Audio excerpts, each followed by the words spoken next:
Señor, hermano. Dios me lo bendiga a todos en esta noche. Vamos a abrir nuestras Biblias en la carta a los Gálatas, capítulo 4, verso número 4.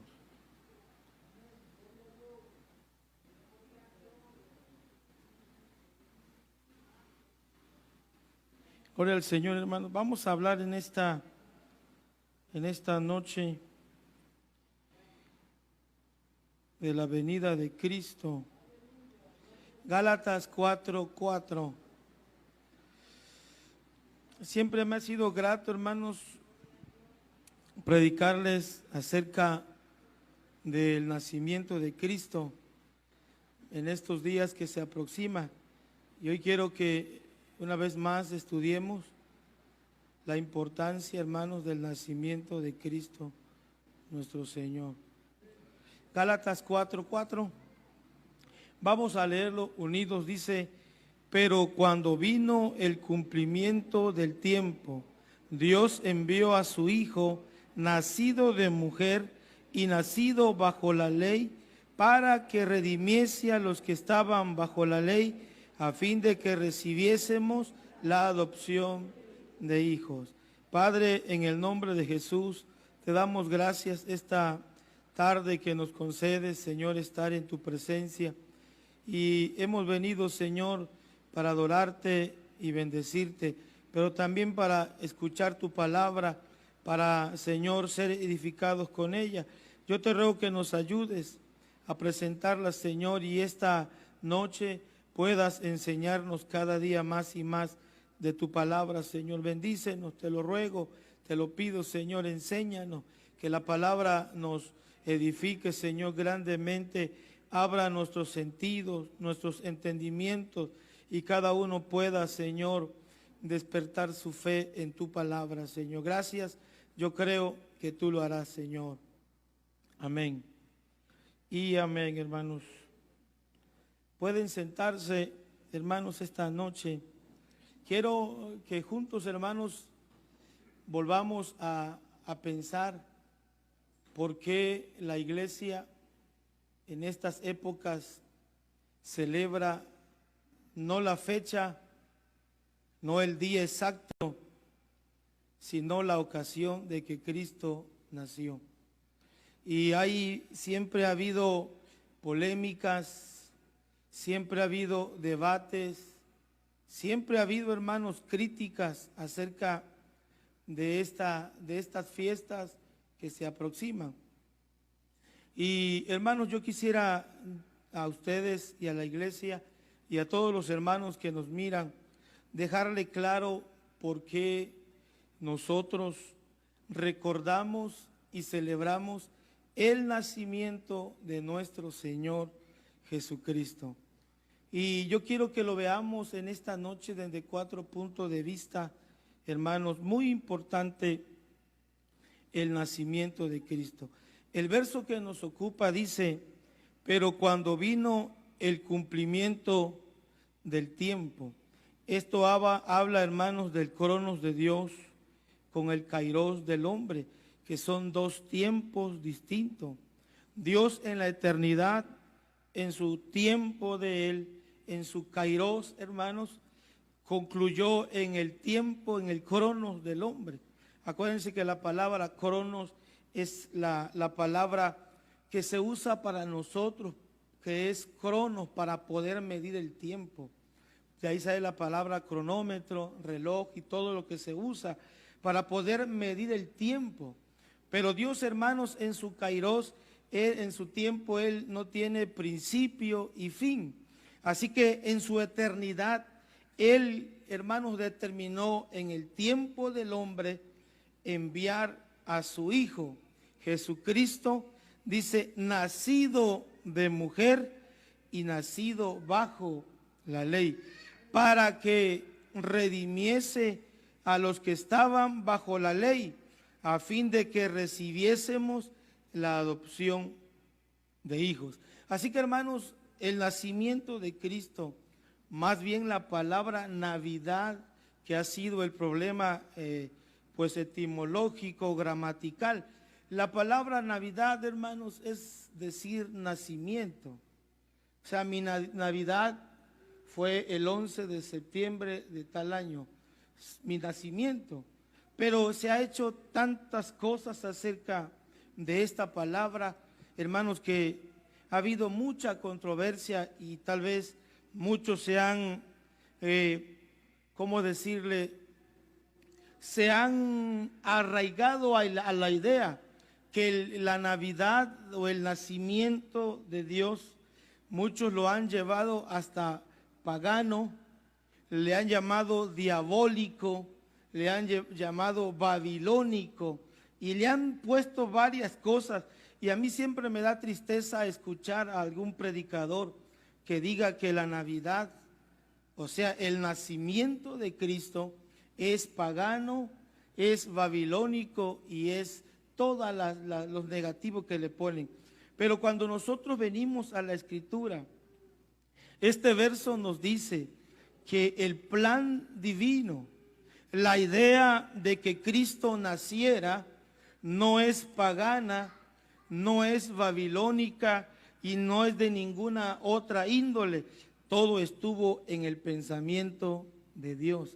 Por eso, hermanos, cada pastor, si algún pastor algún día me escucha por este medio, el nacimiento de Cristo no es pagano, no fue una idea de los babilónicos. El nacimiento de Cristo estuvo en la mente de Dios. ¿Me entendieron, hermanos? La Navidad, el nacimiento de Cristo, su origen central estuvo en la mente de Dios. Desde la eternidad Dios, dice la Biblia, que se anticipó y preparó de antemano a Cristo para que un día viniese a redimirnos a nosotros. Y para que este plan, hermanos, se llevara a cabo, es lo que el verso dice. Cuando vino el cumplimiento del tiempo, cuando Dios en su eternidad determinó mandar a Cristo, lo mandó, hermanos, de esta forma que dice, nacido de mujer y nacido bajo la ley.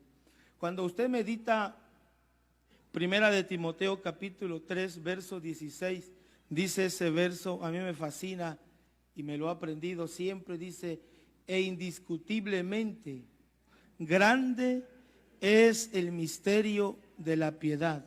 Dios fue manifestado en carne, justificado en el Espíritu, visto de los ángeles, creído en el mundo, predicado a los gentiles, recibido arriba en gloria.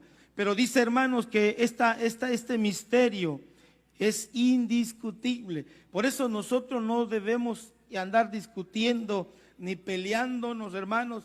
La encarnación de Cristo es uno de los grandes misterios de Dios que no hay manera de andar discutiendo. Lo cierto es que Dios fue manifestado en carne.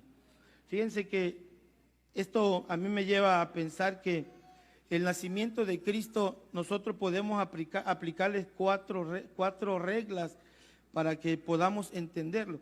Y yo quisiera, hermanos, que rápido lo pudiéramos hacer porque a veces el tiempo nos gana. Yo quiero que veamos el nacimiento de Cristo desde 4 puntos de vista: cosmológico, ontológico, axiológico y teleológico. Tal vez usted dirá, son solamente, hermanos, definiciones de palabra.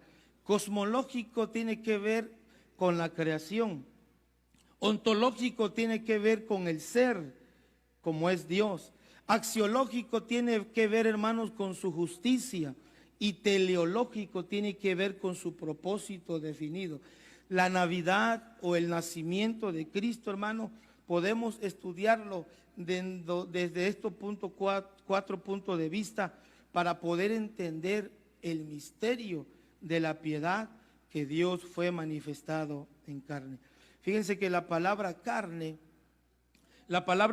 que se usa aquí para decir que Cristo se humanó, es la palabra griega sars, que tiene que ver, hermanos, dice, con cuerpo, naturaleza humana, con sus debilidades físicas, o morales y pasiones. En pocas palabras, un ser humano completamente como somos usted y yo. Así que Dios, hermanos, realmente se hizo carne. Dios realmente, hermanos, se manifestó y tuvo que venir a este mundo. Todo, hermano, porque todo estaba planificado desde la eternidad. Por eso este misterio de la Navidad, del nacimiento de Cristo, de su encarnación, es indiscutible, pero al mismo tiempo es maravilloso, hermanos, y digno de estudiarlo. Quiero decir, hermanos, que el origen de la Navidad no es pagano. El nacimiento de Cristo no es pagano. El nacimiento de Cristo, quiero repetir una vez más, estuvo en la mente de Dios. Cuando el hombre peca en el huerto de Edén, en Génesis capítulo 3, verso 15, Dios dice: pondré enemistad entre ti y la mujer, y entre tu simiente y la simiente suya. Y habla de la simiente hacia Cristo, hermanos, que desde ese momento Dios determina mandar a Cristo, mire, al tiempo establecido para poder salvar a la humanidad. Fíjense lo que dice Isaías 7:14. Por tanto, el Señor mismo os dará señal. He aquí que la Virgen concebirá y dará a luz un hijo, y llamará su nombre Emmanuel, que sabemos que traducido es Dios con nosotros. Eso tiene que ver con lo ontológico, ahorita vamos a explicarlo. Isaías 9:6, porque un niño nos es nacido, hijo nos es dado, y el principado sobre su hombro, y se llamará su nombre admirable, consejero, Dios fuerte, Padre eterno, príncipe de paz. Todo eso se habló de Cristo antes de su encarnación. Se habló de él, hermanos, muchos años, 800 años. Isaías lo profetizó, vio, hermanos, la profecía, la escribió. También vio su martirio, su sufrimiento, su victoria, su exaltación. Pero, hermanos, en Juan capítulo 1, la Biblia expresa que el verbo, ese verbo, dice Juan 1, en el principio era el verbo, y el verbo era con Dios, y el verbo era Dios. Y más adelante dice, y aquel verbo se hizo carne. Está hablando el evangelista, está dando testimonio, dice, y aquel verbo. Yo la vez pasada, yo siempre le he explicado que Juan escribe desde el pensamiento griego. Los griegos decían, hermanos, que allá arriba en el cielo todo tenía un orden. Usted sabe que nuestro sistema solar está en un sistema bien establecido. Los planetas tienen una órbita alrededor del Sol que van, hermanos, rotando en su tiempo. La Tierra donde nosotros estamos, este planeta, hermanos, tiene un sistema establecido de rotación y traslación que hacen el tiempo perfecto, que hacen las estaciones.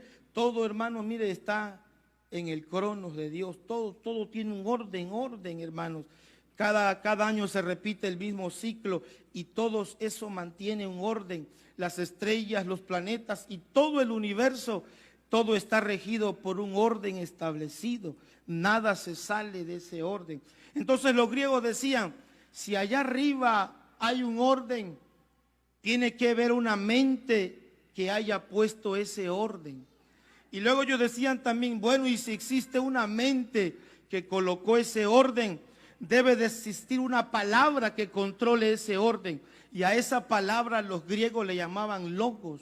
Por eso Juan, cuando le escribe desde el punto de vista griego, dice, en el principio era el logos, y el logos era con Dios, y el logo era Dios. Lo que Juan le está diciendo, ese pensamiento, ese orden y esa palabra que ustedes buscan, se llama Jesucristo, el Hijo de Dios. Y aquel orden, aquella mente, aquella palabra que ustedes le llaman logo, mira, un día vino y se hizo carne, Y dice, y habitó entre nosotros y vimos su gloria, gloria como el unigénito del Padre, lleno de gracia y de verdad, hermanos. Mire, eso es lo que encierra realmente el nacimiento de nuestro Señor Jesucristo.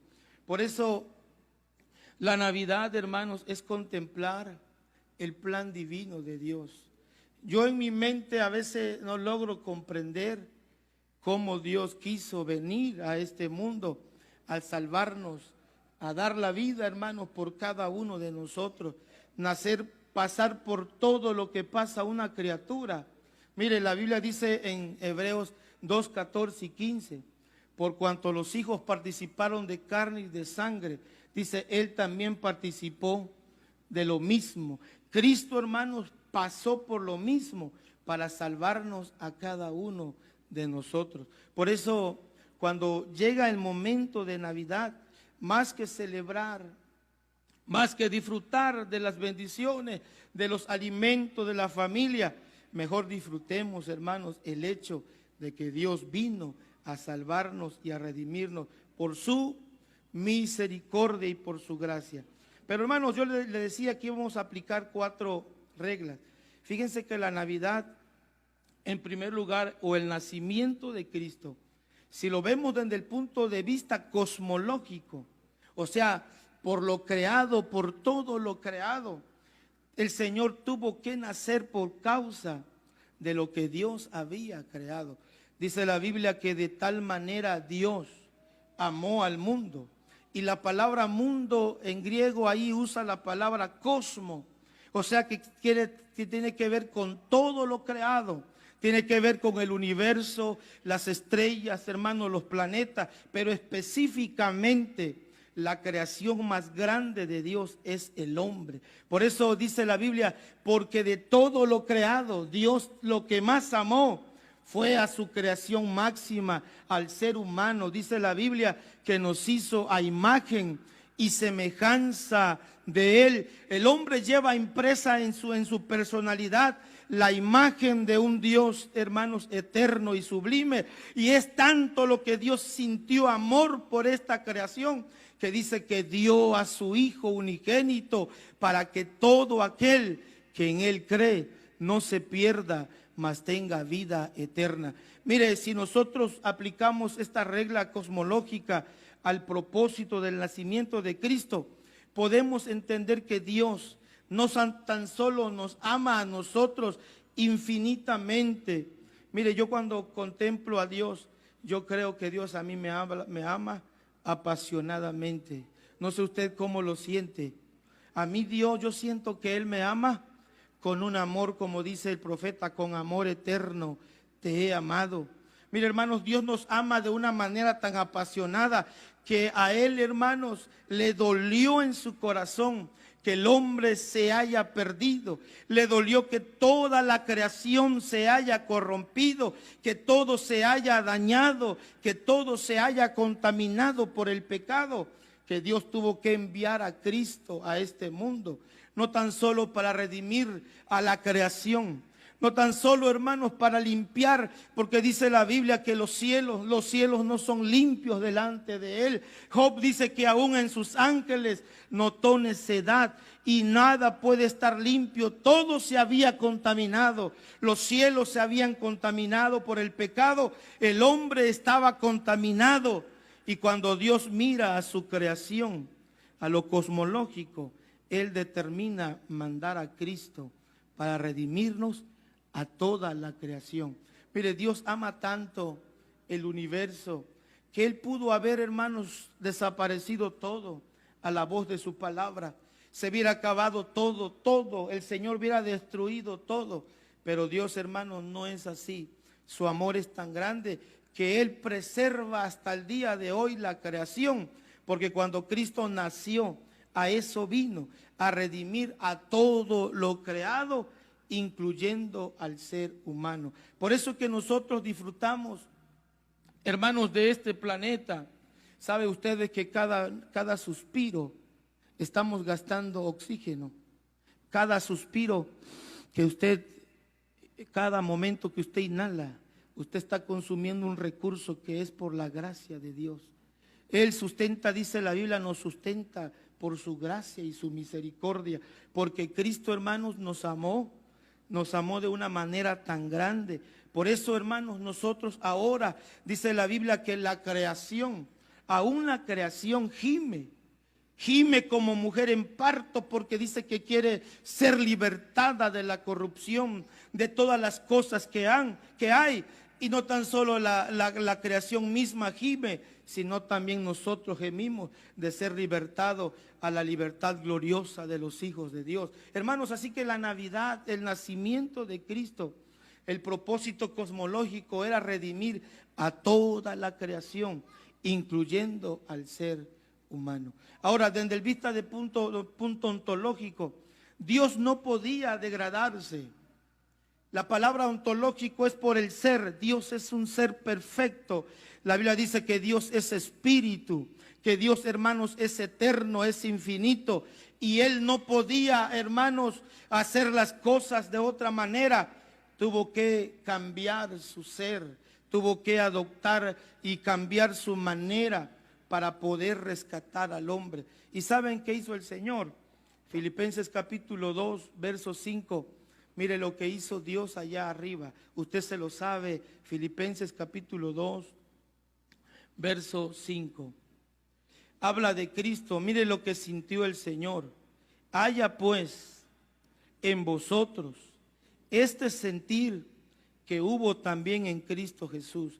Si usted mira la pluma de Pablo, Pablo se transporta a la eternidad. No en el momento que él está escribiendo, el Espíritu de Dios los transporta a esa resolución divina, a esa junta divina ya, hermanos, donde Dios determina, donde hay un diálogo entre Dios, ¿verdad? Entre el Padre y el Hijo. Y dice, haya pues en vosotros este sentir que hubo en Cristo Jesús, el cual siendo en forma, lo ontológico, el ser, la esencia, dice, en forma de Dios, no estimó el ser igual a Dios como cosa que aferrarse, sino que se despojó a sí mismo, tomando forma de siervo, hecho semejante a los hombres. Dios tuvo que cambiar su ser, su personalidad, de ser un Dios perfecto, de ser un Dios infinito, lleno de gloria, a una condición de hombre mortal como usted y como yo. Mire, cuando la gente piensa que Dios no puede hacer esto, Dios es todopoderoso. Mire, aquí el apóstol nos presenta dos maneras del Señor. Tiene su manera personal, o le han llamado su igualdad personal y su igualdad posicional. Cuando la Biblia registra esto, Dios, hermanos, el Hijo, que es el que se encarnó, no dejó su posición de igualdad, sino que Él dejó su lugar de posición. Él se quitó de donde estaba como Dios y se convirtió en hombre, pero jamás cambió su esencia. Él era Dios y Él era hombre al mismo tiempo, hermanos, porque eso solamente lo puede hacer Dios. Así que, hermanos, Él deja su posición, deja su gloria, se despoja a sí mismo y toma forma de hombre para poder venir, hermanos, y estar cerca. ¿Se acuerdan que su nombre de Él es Emmanuel, que traducido es Dios con nosotros? Jamás el hombre pudo estar tan cerca de Dios. Jamás el hombre pudo conocer a Dios, tocarlo, palparlo, abrazarlo, mirarlo, escucharlo en la persona de Cristo Jesús. Por eso, hermanos, el nacimiento de Cristo, Dios quiso hacerse hombre para cambiar, hermanos, para que el hombre lo pudiera mirar, contemplar. Dice Colosenses 1:15, Él es la imagen del Dios invisible, el primogénito de toda creación. Si alguien quiso ver a Dios, lo pudo ver en Jesucristo. Hebreos dice que es la imagen misma de su sustancia, el resplandor de su gloria, bendito sea su nombre. Cristo, hermanos, al venir a esta tierra en forma de hombre, Dios bajó para poder mostrarse, cambió su posición de Dios en posición de hombre para que el hombre lo pudiera palpar. ¿Se imaginan, hermanos, cuando el Señor se encarnó en Cristo? En el sexto mes, dice que el ángel llegó a María, le da la anunciación y dice que lo que iba a tener era de Dios, iba a ser santo. Y aquella mujer aceptó, dice, hágase con su sierva la voluntad de mi Señor. Y yo creo, hermanos, que desde ese momento ella quedó, ¿verdad?, cubierta por el poder de Dios, y dentro de ella empezó a crecer el verbo de Dios. Mire, si usted fue con su esposa en los primeros meses de su embarazo, cuando le pasan no sé cómo se llama, el ultrasonido, se escucha los que han ido, ¿verdad? Y luego se ve el corazón y te dice el ginecólogo, ven, mira. Y se ve, hermanos, ahí en la pantalla el saquito, y ahí se ve el corazoncito donde está, mire, está teniendo vida.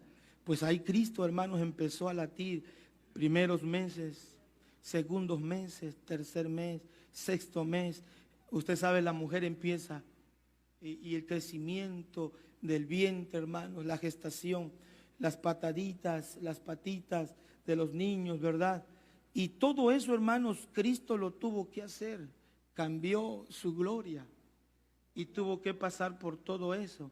Abrió matriz, rompió fuente, salió, le cortaron su condor umbilical, respiró, tomó el calostro, lo primero que recibe. Yo a veces me pongo a pensar, el niño tiene pujo, dolor, cólicos, hay que estar, pues el Señor pasó por todo eso, hermanos. Y yo cuando veo eso es lo maravilloso de contemplar la Navidad, que aquel Dios eterno, aquel Hijo glorioso, tuvo que pasar cambió su posición y vino a nacer como nace cualquier humano para salvarnos a cada uno de nosotros, hermanos. Pasó por muchas cosas el Señor, pero Él nació para ser, hermanos, nuestro Salvador. Así que Dios cambió su posición, mas no cambió su igualdad, hermanos. Él siguió siendo Dios. ¿Se acuerdan ustedes cuando se transfiguró en el monte? El Señor llevó a Pedro, Juan y a Jacobo. 6 días antes de la Pascua dice que lo llevó al monte y empezó a resplandecer lo que estaba dentro del Señor, el Dios que estaba allí. Porque dicen los teólogos que la manera en que Dios pudo opacar su gloria fue reducirla a un ser humano. Ahí la escondió. Y en el monte de la transfiguración el Señor resplandeció, hermanos, como lo que Él es, la luz, la vida. Y ellos pudieron ver, pero le dijo, no digan nada hasta que yo haya resucitado. Ellos vieron, hermanos, lo que había en la persona de Cristo. Era un hombre, pero el Señor tuvo que degradarse, bajarse y estar en la condición de un hombre para poder, hermanos, que el hombre pudiera estar cerca de Él. Alguien dijo un día, es como si la comisión, hermanos, los cables que pasan arriba, los más altos, Mario está por aquí, creo que van a más de 1000 watts de potencia. Si usted llegase a tocar un cable, usted se muere. Pero ¿qué hace la comisión? Usa un transformador y lo reduce a 110 volts para que todos estos aparatos funcionen. Y los eliminadores lo rebajan a 12 o 5 volts para los celulares y lo podemos tocar y no nos mata de golpe. Pues eso fue lo que hizo Dios, para que el hombre pudiera contemplarlo. Bajó su potencia en un hombre de carne y hueso, para que el hombre al verlo no muriera, porque a Dios nadie lo puede ver. Hermanos, y eso fue lo que hizo Dios en su ser. Desde el punto de vista ontológico, cambió su posición de un Dios de gloria a un hombre mortal como usted y como yo. Ahora, desde el punto de vista axiológico, la Navidad, el nacimiento de Cristo, lo axiológico tiene que ver con la justicia de Dios. Mire, allá en el cielo, en la resolución divina, el hombre estaba condenado.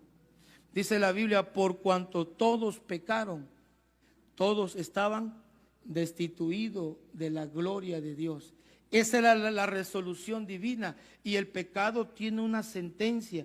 La paga del pecado es muerte.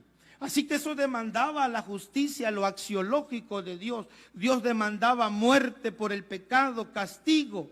Pero hermanos, nosotros hemos aprendido los atributos de Dios. Dios no puede violentar la justicia de Él, no puede quitarla. ¿Y saben qué hizo Dios, hermanos? Para que la justicia no fuera violentada, porque la ley demandaba muerte.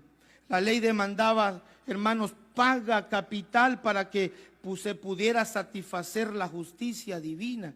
¿Y sabe qué hizo el Señor? Mandó a su Hijo.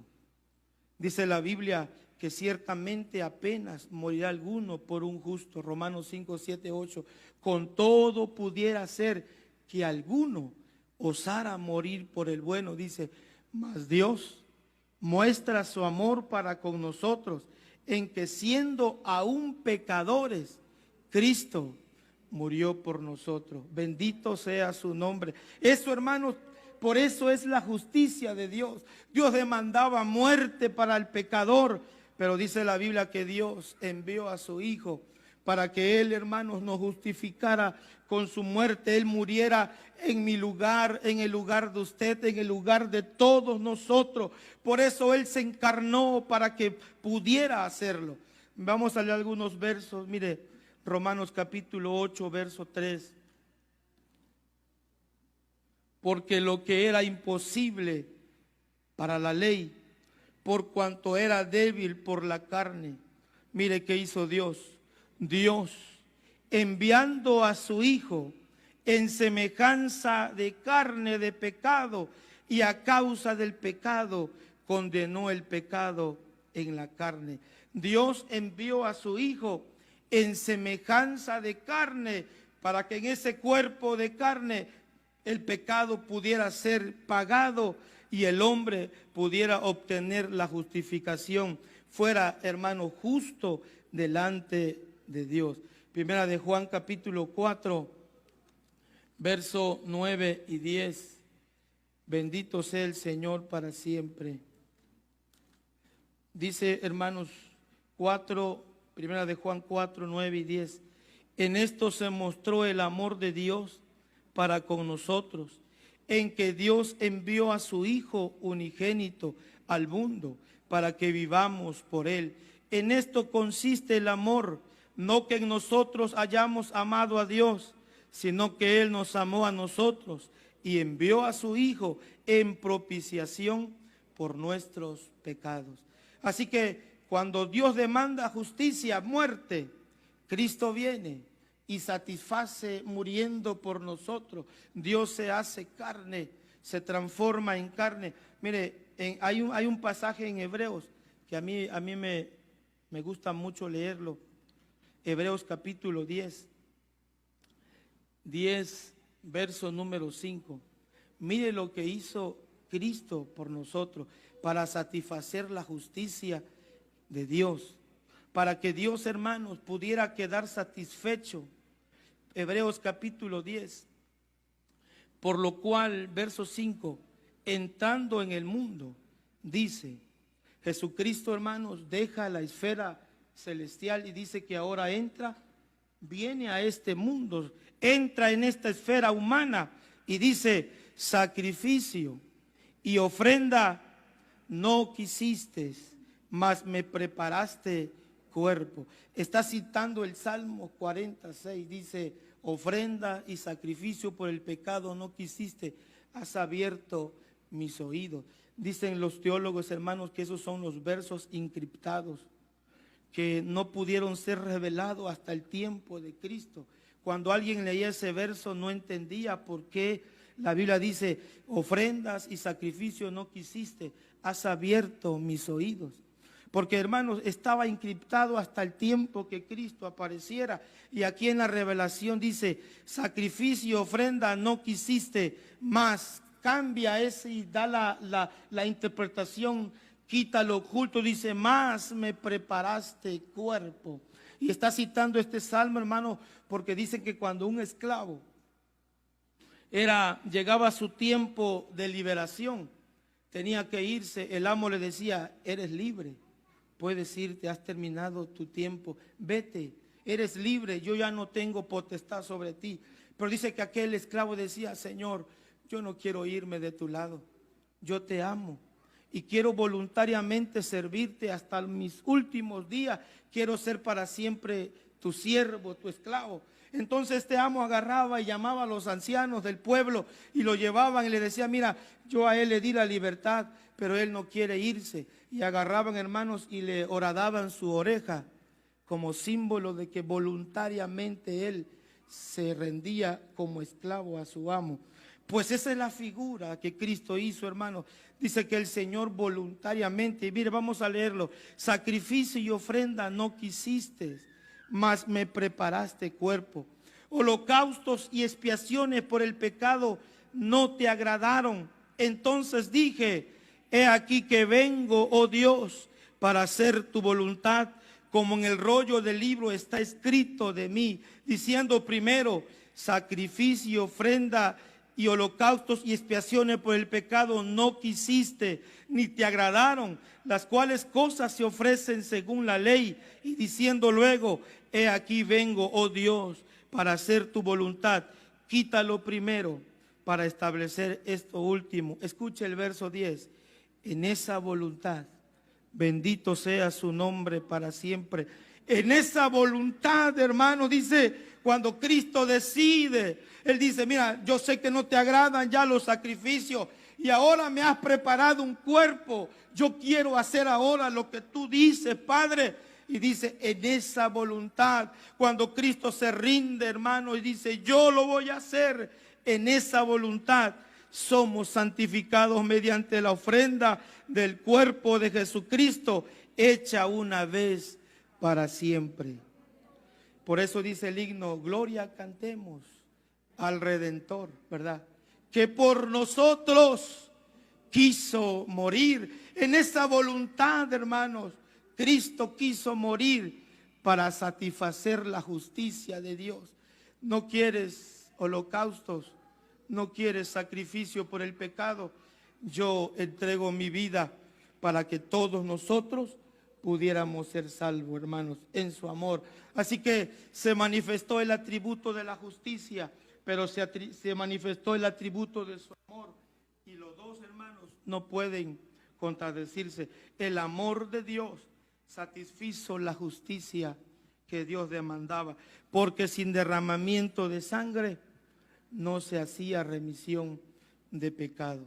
Hermanos, y Cristo lo hizo, y dice la Biblia que ahora en la consumación de los siglos se presentó una vez para siempre por el sacrificio de sí mismo para quitar de en medio el pecado. Por eso la Biblia dice, hermanos: justificados pues por la fe, tenemos paz para con Dios por medio de nuestro Señor Jesucristo. Así que, hermanos, todo el nacimiento de Cristo tuvo que ver con la redención de la creación, lo cosmológico. Tuvo que ver con el cambio de Dios, de dejar su posición gloriosa a convertirse en un hombre. Tiene que ver con la justicia, la demanda de un sustituto, de una justificación. Y lo último, hermanos, lo teleológico, que todo tenía un propósito establecido por Dios. Desde que antes todo esto sucediera, Dios se anticipó a las cosas. Mire, Efesios capítulo 1, verso 3, en toda su cristología de Pablo, dice: bendito sea el Dios y Padre de nuestro Señor Jesucristo, que según nos escogió en Él. ¿Cuándo, hermanos? ¿Usted no se goza por eso? Yo me gozo, hermanos, porque en lo teleológico, o sea, en el propósito definido de Dios, Dios tenía todo contemplado antes que todo sucediera. Pedro le llama la presciencia de Dios, presciencia que tiene que ver con prognosis, el conocimiento anticipado de las cosas. Dios, hermanos, se anticipó a todo y desde la eternidad Él trazó un plan perfecto, perfecto, perfecto, que aunque el diablo quiso oponerse, nunca obstruyó, hermanos, la palabra profetizada. Cristo nació. Quiso Herodes matar a los niños, no pudo. Un ángel de noche le dijo a José: levántate y huye, porque Herodes, y lo mandó afuera para que se cumpliese, dice, de Egipto llamé a mi hijo. Y volvió, hermanos, el Señor de cuando murió ese hombre, Herodes, el grande, perdón, murió, y regresó el Señor a Nazaret para que se cumpliera la escritura, ¿verdad?, que iba a ser llamado Nazareno. Hermanos, todo tuvo un plan. Todo, hermanos, todo. No había lugar en el mesón, qué casualidad, pero todo tenía un plan. Dios nació, dice la Biblia, que siendo rico, ¿qué hizo el Señor? Cambió su posición. Siendo rico, se hizo pobre para enriquecernos a nosotros. Nació en un lugar humilde, en una cuna, en un pesebre. Su ministerio fue, hermanos, glorioso, maravilloso. Y cuando él, hermanos, crece, vuelve en el poder y empieza a hacer su obra, todo llevaba un plan divino, todo llevaba un orden. Él vino, hermanos, a establecer el reino de Dios, vino a dar a conocer, dice la Escritura, que él vino a buscar y a salvar lo que se había perdido. Ese es el propósito, porque no envió Dios a su Hijo al mundo para que el mundo sea condenado por él, sino para que el mundo sea salvo por él, hermanos. Y esta es la vida eterna, que te conozcan a ti, al único Dios verdadero, y a Jesucristo, a quien has enviado. Cuando vino el cumplimiento del tiempo, Dios envió a su Hijo, nacido de mujer, nacido bajo la ley, para que redimiese a todos, hermanos, los que estaban bajo la ley. Y él vino, hermanos, y vino con un propósito específico. Dice la Escritura, yo le citaba Hebreos 2, 14 y 15, dice que participó de carne y de sangre, lo mismo que nosotros, para destruir por medio de la muerte al que tenía el imperio de la muerte, esto es, al diablo, y libertad a todos los que estaban durante toda la vida sujetos a servidumbre. Cristo vino con un propósito específico de salvarnos para siempre, hermanos. Por eso la Navidad, más que celebrar, más que otra cosa, es ver, hermanos, todo lo que Dios hizo en el nacimiento de nuestro Señor Jesucristo. La Navidad, hermanos, nos debe recordar siempre que fue la manera por la cual Dios llevó a cabo el plan de redención. Si Cristo no hubiese nacido, hermano, la salvación no existiría. Si Cristo no hubiese muerto por nosotros, el nacimiento hubiese sido innecesario. Fíjense que estaba yo estudiando acerca de él y decía el comentarista que si Cristo hubiese muerto de muerte natural en su casa, esa muerte no hubiera tenido sentido. Allá murió en Nazaret uno que se llamaba Cristo. ¿Quién sabe de qué murió? Murió en su cama. Su muerte hubiera sido, ¿verdad?, inútil. Luego, no, pues murió en un accidente. Allá lo mataron, se cayó. Pero hermanos, la muerte que el Señor tuvo, dice el Filipenses 2:5, que fue muerte, y especifica, dice, y muerte de cruz. Una muerte agónica, una muerte, hermanos, brutal, una muerte sangrienta, donde realmente Él derramó toda su vida, toda su esencia, todo su amor, para que nosotros pudiésemos ser salvos. Eso, hermanos, nosotros debemos contemplar cada vez que llega el momento de recordar la Navidad o el nacimiento de nuestro Señor Jesucristo. El propósito es para salvar al mundo. Fue la demostración más grande del amor de Dios, ¿verdad? Que Dios pudo demostrar en Cristo todo su amor. Así que, hermanos, en esta noche, para terminar, yo quiero decirle que nosotros celebramos la Navidad o recordamos el nacimiento de Cristo por estas razones importantes. Y hay iglesias que no la celebran, pues es respetable. Y mire, yo aquí algunas cosas que yo escribo a veces. Mire, no hay ningún verso que prohíba celebrar la Navidad. Tampoco hay un verso que lo diga abiertamente, hermano. Pero sí hay pasajes bíblicos que dicen que Cristo nació. Eso no podemos evitarlo. Cuando Jesús nació en Belén de Judá, ¿verdad? El nacimiento de Jesucristo fue así. La Biblia dice que Cristo nació. Y eso es lo que nosotros recordamos o más bien celebramos. Así que debemos celebrarla con reverencia, con gratitud a Dios, con alegría y humildad en este culto que nosotros celebramos cada momento, hermanos, del año que se toca. Debe ser dirigido únicamente a la persona de nuestro Señor Jesucristo. Si lo vemos del punto de vista de años, el Señor va a cumplir el 24 de diciembre por fecha establecida, va a cumplir 2021 años de haberse manifestado en la tierra.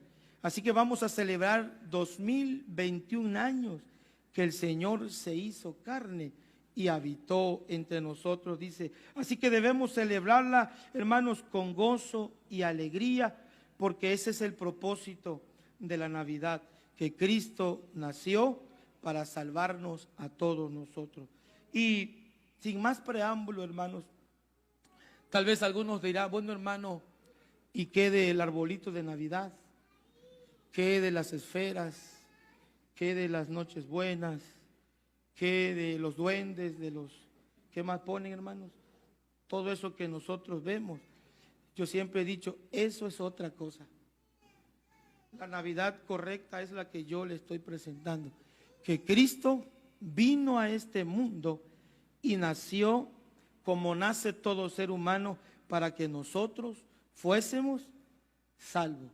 Lo demás, como dicen, son otros 5 pesos que a nosotros no nos corresponde meternos. Nosotros venimos, hermanos, a rendirle la adoración a ese Cristo que nació en Belén, que, hermanos, murió en la cruz y que está sentado a la diestra del Padre, intercediendo por cada uno de nosotros. Así que, en conclusión, hermanos, cada Navidad traiga lo mejor de usted para el Señor, un corazón alegre, unos labios llenos de alabanza y de adoración. Cada Navidad predíquele a otro la importancia de ella, que Dios realmente quiere salvarlo. Cada Navidad, hermanos, nos recuerda que Cristo se hizo carne para habitar con nosotros.